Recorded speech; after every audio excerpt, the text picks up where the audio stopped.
Hello class 9 students, मैं हूं आपकी मेंटर वंशिका दुआ बजाज और आज हम अपने चैनल 1-to-1 क्लासेस पर आपके लिए लेकर आए हैं केस बेस्ड क्वेश्चंस। क्योंकि सभी बच्चों को प्रॉब्लम रहती है, टेंशन रहती है माइंड में, पता नहीं एग्जाम में केस स्टडीज कैसी आएंगी, हम उन्हें सॉल्व कर पाएंगे नहीं कर पाएंगे। तो इन सब डाउट्स को कर लीजिए दूर और आज कीजिए हमारे साथ अपने केस बेस्ड क्वेश्चंस की प्रैक्टिस।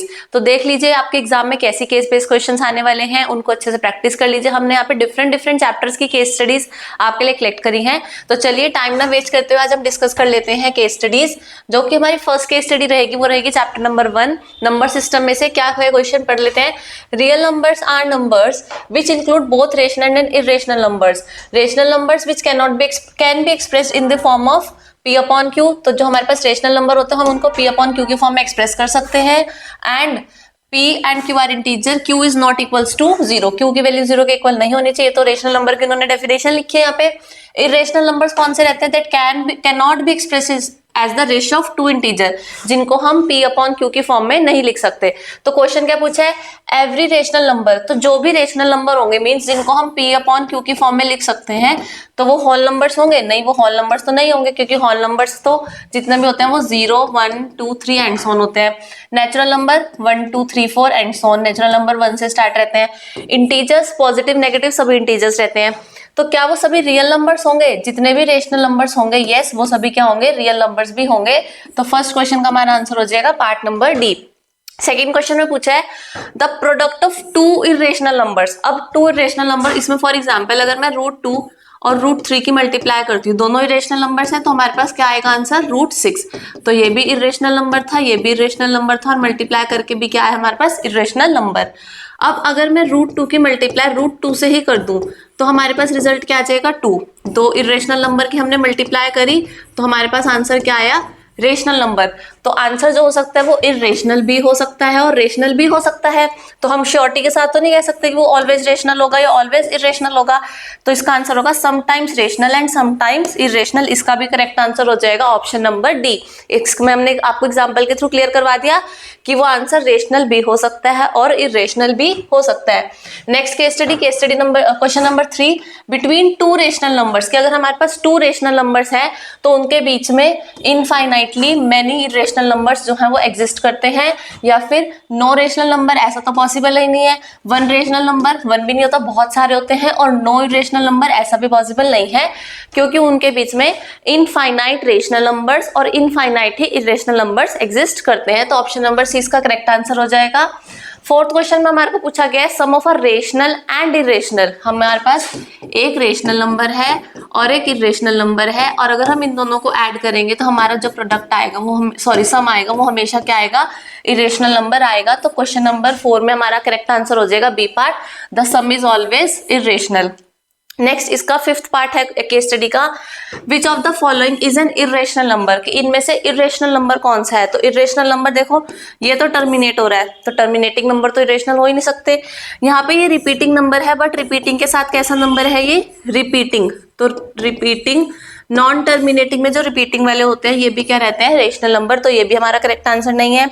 ये भी रिपीटिंग वाला है तो ये भी रेशनल नंबर हुआ। यहाँ पे जो हमारे पास नॉन टर्मिनेटिंग इरेशनल नंबर्स कौन से होते हैं? Non terminating and non repeating. तो non terminating and non repeating number हमारे पास कौन सा इन ऑप्शंस में से? वो है option number D, correct answer question number 5 के लिए। फर्स्ट क्वेश्चन में 5 पार्ट्स थे, होप सो आपको सभी पार्ट्स अच्छे समझ में आ गए होंगे। अब हम चलते हैं अपनी नेक्स्ट केस स्टडी। जो हमारे पास नेक्स्ट केस स्टडी है वो है चैप्टर नंबर 2 पॉलिनोमियल्स में से। क्या गिवन है? Ankur and Ranjan starts a new business. उन्होंने न्यू बिजनेस स्टार्ट करा है। Amount invested by both the partners together is given by the polynomial. ये हमारे पास एक क्वाड्रेटिक पॉलिनोमियल गिवन है। ये जो क्वाड्रेटिक पॉलिनोमियल है product of their individual shares, ये इनके इंडिविजुअल शेयर्स का प्रोडक्ट है। तो हमारे पास पॉलिनोमियल की वैल्यू गिवन है। तो एक्स स्क्वायर का कोफिशिएंट, एक्स स्क्वायर के साथ क्या टर्म है? 4। तो इसका option C part correct answer हो जाएगा फर्स्ट क्वेश्चन का। सेकेंड क्वेश्चन में पूछा गया है amount invested by both if x is equals to 1000। अगर हम x की वैल्यू 1000 पुट कर दें तो पॉलिनोमियल की पूरी वैल्यू क्या हो जाएगी? यहाँ पर हो जाएगा 4 इंटू 1000 का स्क्वायर प्लस 12 इंटू 1000 प्लस 5। बस सिंपल हमें क्या करना है इस क्वेश्चन में? x की जगह पे हमें सब्सटीट्यूट करनी है वैल्यू 1000 और इनको हम सॉल्व करके ऐड कर देंगे तो हमारे पास रिजल्ट आ जाएगा 40,12,5 ये हमारे पास ऑप्शन नंबर सी इसका करेक्ट आंसर हो जाएगा। Next question, question number 3, share of Ankur and Ranjan invested individually, कि इंडिविजुअली उनका कितना कितना होगा। अब ये जो उनका प्रोडक्ट दे रखा था, इसको अगर हम फैक्टराइजेशन कर दें, स्प्लिटिंग द मिडिल टर्म बच्चों सभी ने अच्छे से करी होगी सेकंड चैप्टर में, तो इसके जो फैक्टर्स होंगे वो होंगे 10 and 2। तो इसके हम स्प्लिटिंग करेंगे मिडिल टर्म में, 12x को हम लिख देंगे 10 + 2, 4x में से हम 2x कॉमन ले लेंगे तो 2x + 5 एंड यहाँ से 1 कॉमन आ जाएगा तो 2x + 5। तो हमारे पास क्या बनेगी टर्म सिंप्लीफाई होके 2x + 5 इंटू 2x + 1। अब यही तो दोनों का इंडिविजुअल शेयर्स था, क्योंकि क्वेश्चन में लिखा था कि ये प्रोडक्ट दे रखा है उनके शेयर्स का, तो एक का शेयर होगा 2x + 5 और एक का शेयर होगा 2x + 1। तो 2x + 5 and 2x + 1 option number A question number 3 का करेक्ट आंसर हो जाएगा। वो हमने कैसे फाइंड करा, इस जो पॉलिनोमियल का था उसको हमने फैक्टराइज कर लिया स्प्लिटिंग द मिडिल टर्म वाले मेथड से।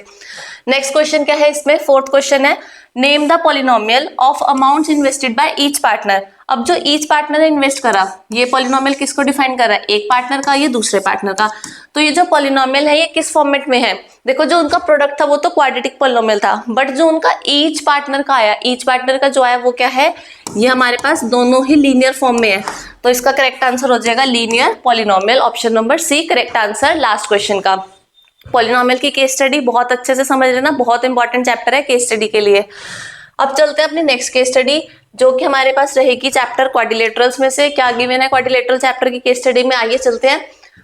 A farmer Mohan have a field ABCD, ये ABCD इसकी फील्ड थी, जो कि किस शेप की थी, रोम्बस की शेप की। ABCD है हमारे पास रोम्बस, PQRS इसमें मिड पॉइंट्स हैं और BC CD और DA के चारों साइड्स के मिड पॉइंट्स हैं, PQR और S। इन चारों को ज्वाइन करके भी क्या बन रहा है बच्चों, फिगर में क्लियर दिख रहा है, क्वाड्रिलेटरल बन रहा है। Farmer wants to crop wheat in area PQRS, के जो PQRS अंदर वाला रीजन है यहाँ पे उसको व्हीट का क्रॉपिंग करनी है, and mustard in the rest of the region. अब ये वाला जो पार्ट, चारों पार्ट्स बचे हैं यहाँ पर, वो कौन सी क्रॉपिंग करेगा, मस्टर्ड क्रॉप की। तो अब आगे चलते हैं, देखते हैं हमें क्या फाइंड करना है। क्वेश्चन पढ़ लेते हैं, which shape is form by the region wheat crop. ये बच्चों बहुत अच्छा क्वेश्चन है, NCERT में है, और जब हमने आपको इंपॉर्टेंट क्वेश्चंस की वीडियो प्रोवाइड कर रखे हैं, आप उसमें चेक कर लीजिए, मोस्ट इंपॉर्टेंट क्वेश्चंस में आपको मार्क करवाया था। 2 क्वेश्चंस थे कि अगर हमारे पास आउटर वाला ABCD रेक्टेंगल गिवन हो, तो इसके मिड पॉइंट्स को ज्वाइन करके जो बनता है क्वाड्रिलेटरल, ये कौन सी फिगर बनती है, रोम्बस।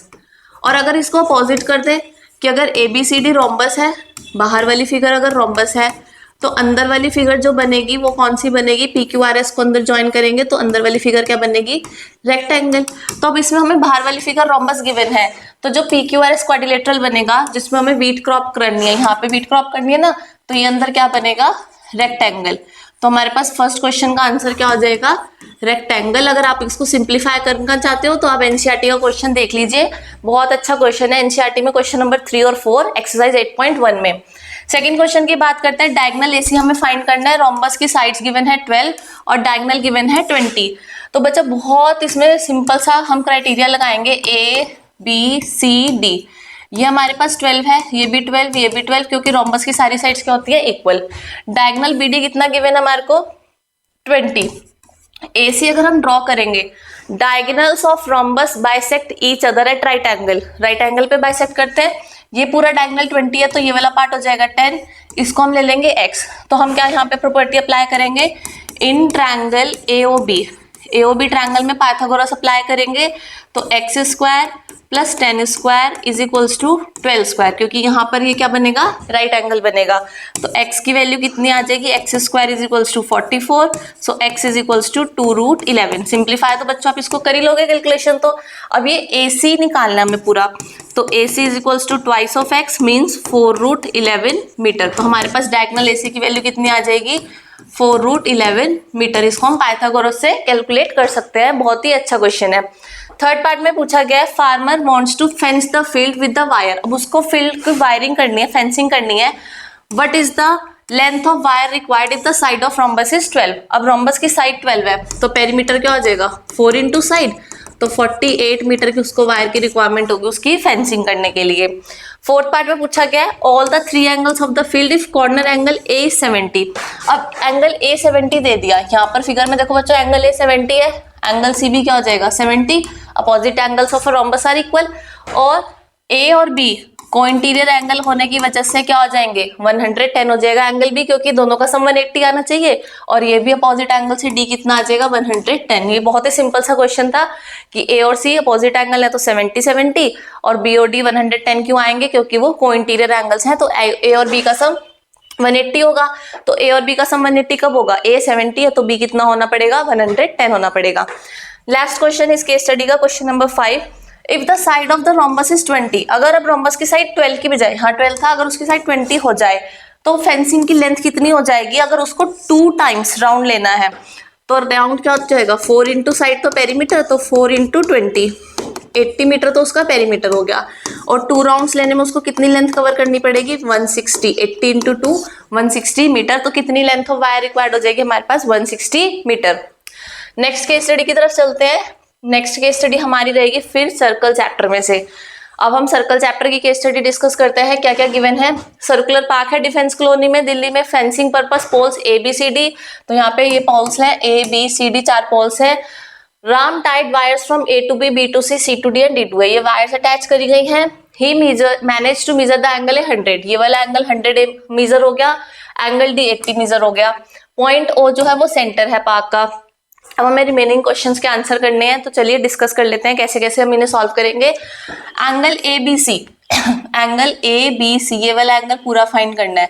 देखो ABCD क्या है, कौन सा फिगर है, ABCD is a cyclic quadrilateral. Cyclic quadrilateral बताओ, सभी ने पढ़ लिया होगा, क्या होता है जिसके चारों वर्टिसेस सर्कल पे लाई कर रहे हो। तो ABCD चारों पॉइंट सर्कल पे लाई कर रहे हैं, फिगर में देख लो। तो क्या ABCD साइक्लिक क्वाड्रिलेटरल है, यस ABCD साइक्लिक क्वाड्रिलेटरल है। साइक्लिक क्वाड्रिलेटरल की प्रॉपर्टी, अपोजिट एंगल का सम 180 डिग्री, पढ़ रखी है एनसीईआरटी में, थ्योरम है। तो अब अपोजिट एंगल्स कौन कौन से हो जाएंगे, angle A plus angle C is equals to 180। तो एंगल C कितना आ गया हमारे पास 80 डिग्री, क्योंकि एंगल A 100 है। ऐसे फिर एंगल B और एंगल D, इनका सम 180। तो एंगल B तो दे रखा नहीं है, D दे रखा है 80, इसकी वैल्यू 80 है, तो एंगल B कितना आ जाएगा 100। तो आगे हमारे पास एंगल B की वैल्यू कितनी आ गई 100, और एंगल C की वैल्यू कितनी आ गई 80, क्योंकि अपोजिट एंगल्स का सम 180 लेना है। तो इसका ऑप्शन नंबर कौन सा करेक्ट हो जाएगा, एंगल B की वैल्यू हमारे पास है 100, तो ऑप्शन नंबर B। BCD, तो BCD यही हो गया, एंगल C, इसकी वैल्यू कितनी आई 80, तो option number A। Type of quadrilateral ABCD, ये भी अभी हमने डिस्कस कर लिया कि साइक्लिक क्वाड्रिलेटरल है, option number C। Property of cyclic quadrilateral, उसी प्रॉपर्टी से तो हमने क्वेश्चन सॉल्व करा है कि opposite angles are supplementary, option number A इसका करेक्ट आंसर हो जाएगा। और फिफ्थ पार्ट में पूछा गया है region enclosed by the radii OB and OC and the minor arc AB। तो ये हमारे पास रीजन ऐसे बनेगा, ये सेंटर है O, ये 2 रेडियस हो गई OB AC, और ये आर्क हो गया। तो इस रीजन को हम क्या नेम देते हैं, एनसीईआरटी में सबने पढ़ लिया होगा, it is called a sector of circle. तो ऑप्शन नंबर D करेक्ट हो जाएगा लास्ट क्वेश्चन के लिए। नेक्स्ट केस स्टडी पे चलते हैं। ये केस स्टडी अच्छे से समझ आ गई होगी। नेक्स्ट केस स्टडी भी हमारी सर्कल चैप्टर में से ही है, बहुत इंपॉर्टेंट चैप्टर है, अच्छे से करके जाना एग्जाम में। Government of India is working regularly for the growth of handicapped person, for this 3 STD booth situated at ABC पर 3 STD बूथ सिचुएटेड है which are operated by handicapped person, उनको handicapped ही ऑपरेट करते हैं, और 3 booths are equidistance from each other. Means क्या हो गया कि A से B की डिस्टेंस, B से C की डिस्टेंस और C से A की डिस्टेंस तीनों क्या है इक्वल, ये हमें गिवन हो गया क्वेश्चन में। तो इसका मतलब जो ट्रायंगल ABC हो गया उसकी तीनों साइड्स इक्वल है। तो ट्रायंगल ABC कौन से टाइप का क्वाड्रिलेटरल हो गया, सॉरी ट्रायंगल हो गया, इट इज इक्विलेटरल ट्रायंगल। किसी भी ट्रायंगल की अगर तीनों साइड्स इक्वल रहती है तो वो कौन सा ट्रायंगल होगा, इक्विलेटरल ट्रायंगल। नेक्स्ट क्वेश्चन में हमें एंगल ABC फाइंड करना है। इक्विलेटरल ट्रायंगल की तीनों साइड्स की मेजरमेंट क्या होती है इक्वल, और तीनों एंगल्स की मेजरमेंट भी इक्वल होती है। ईच एंगल कितने डिग्री का होता है 60 डिग्री, तो ऑप्शन नंबर 20 का करेक्ट आंसर हो जाएगा। If AB is equals to 6, अब AB की वैल्यू अगर 6 है तो BC भी 6 होगा, CA भी 6 होगा, क्योंकि तीनों इक्वल है। तो BC प्लस CA 6 प्लस 6 कितना आ जाएगा हमारे पास आंसर 12, तो option number B correct answer हो जाएगा कि BC प्लस CA की वैल्यू कितनी हो जाएगी 12। Next measure of angle BOC, अब एंगल BOC ये वाला एंगल फाइंड करना है। ये तो हमारे पास 60 है, तो एंगल BOC जो होगा वो twice of angle A means twice of 60, कितनी हो जाएगी इसकी वैल्यू 120 डिग्री, तो option number C correct answer. Last question value of OBC plus OCB, अब ये वाले दोनों एंगल्स का सम निकालना है, कितना आएगा, तो ये हमारे पास कितना आ गया 120, तो 120 plus OBC plus OCB is equals to 180। Angle sum property से, तो इसकी वैल्यू कितनी हो जाएगी 120, उधर जाके माइनस हो जाएगा, तो इसका आंसर हो जाएगा 60 degree. Option number A correct answer last part के लिए। अब चलते हैं अपनी नेक्स्ट केस स्टडी पर। केस स्टडी जो है हमारे पास रहेगी हीरोन्स फॉर्मूला वाले चैप्टर में से। पेरीमीटर ऑफ ट्रायंगल हमें बताना है कौन सा ट्रायंगल है। ट्रायंगल की साइड्स हैं 20, 50 और 50। तो perimeter is equals to sum of all sides, तो 20 प्लस 50 प्लस 50, तो वो आ जाएगा हमारे पास 120 सेंटीमीटर। फर्स्ट पार्ट का क्वेश्चन नंबर फर्स्ट का ए पार्ट ऑप्शन हो जाएगा करेक्ट आंसर।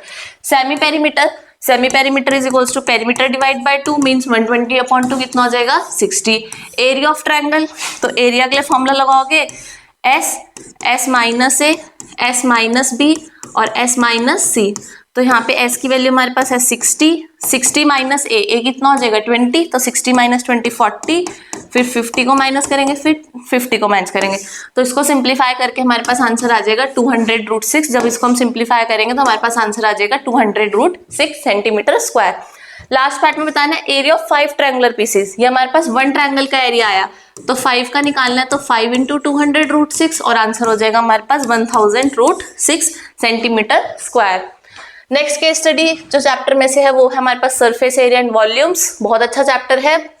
स्लांट हाइट बतानी है कोन की, क्या क्या गिवन है, रेडियस गिवन है 12 और हाइट गिवन है 16। तो slant height is equals to L² is equals to R² plus H² का फॉर्मूला अप्लाई करो। R की वैल्यू पुट कर दो 12², हाइट की वैल्यू पुट कर दो 16²।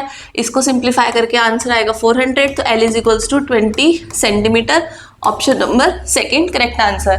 सेकंड पार्ट में टोटल सरफेस एरिया, तो total surface area pi r l plus r, तो 3.14 पाई की वैल्यू।